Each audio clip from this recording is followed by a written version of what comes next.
in the anthropology department. The evolution of human classification is as such. The first classification is known as a typological model and was developed in the 19th and early 20th centuries and divided variations in human evolution by recurrent distinguishing characteristics such as appearance. This was invalidated. Now, this is the heart of race right here. This is the racial classification right here. And it was invalidated on the basis that too many of the criteria excluded those it was supposed to represent. For example, Europeans are classified to have fair skin, skinny noses, and blue eyes, but this excludes an enormous number of genuine Europeans.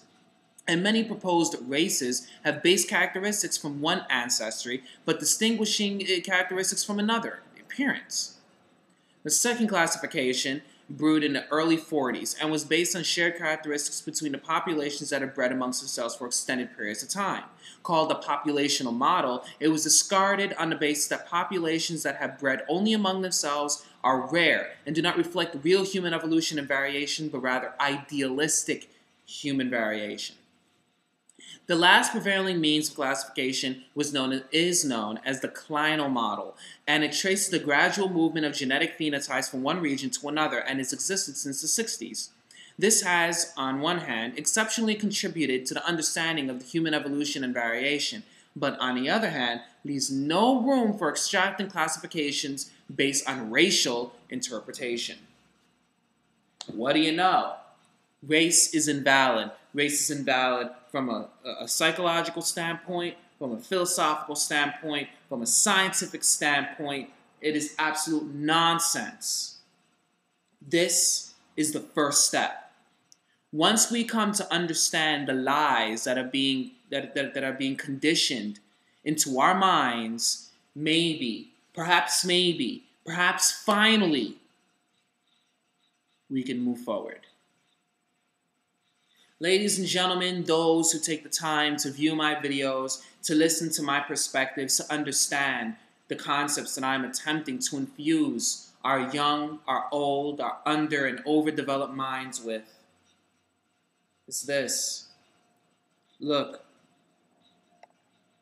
ultimately I love humanity because I am humanity just as much as every other human is humanity.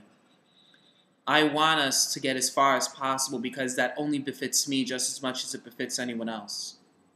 It's a concept that I developed with a very close friend of mine called selfish philanthropy. In other words, I want the best for everyone because the best for everyone is also the best for me. I'm not going to say that I have some sort of God complex or I'm some sort of super genius that knows the best for all humanity and more so than any other man on this planet. All I'm trying to say is that, even I, as imperfect and as limited as I am, see these things. So everyone are capable of seeing them. You just need to try. You just need to open your eyes and actually see it.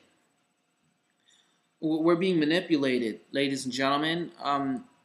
They're taking advantage of us. And when I say us, I mean all of us. I mean humans. I mean no matter what complexion you have or where your genealogy lies or where you figure your ancestry is from. I mean, think about it. Here, take the internet for example. The internet is a collective stream of consciousness. It is the entire world. And it coalesced into one informational unit. Now this is pure. It isn't being extremely regulated by most governments, most free governments. It isn't being oppressed. It isn't being silenced. It isn't being taken advantage of. And it doesn't have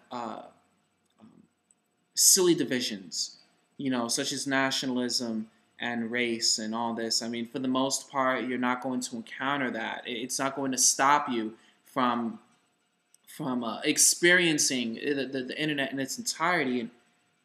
And look at how far we've come. This is beautiful.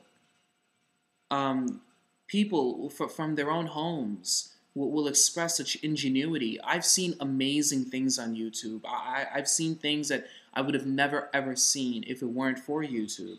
And on the rest of the internet.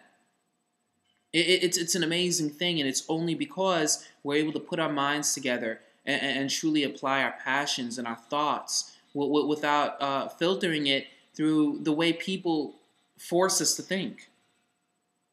This is how we should approach the world. We should express ourselves free of any of the fetters of our societies and our collective perspectives due to our governments or the ruling classes or whomever it is. Because the problem isn't white people or particular races or multiculturalism or any of this. The problem is the way that we see things. We must stand. And we must stand together. We must disallow people to tell us how to think, what to believe. Religion is what it is. Society is what it is. But you are the master of your own fate. Take from this world what you can and what you will, and do it to the benefit of everyone, because therefore it'll be to the benefit of you. That is my only and most real message, perhaps within the scope of simply a dissertation and not a rebuttal. This could be more easily and more understandably accepted. Vive la révolution. Thanks for listening.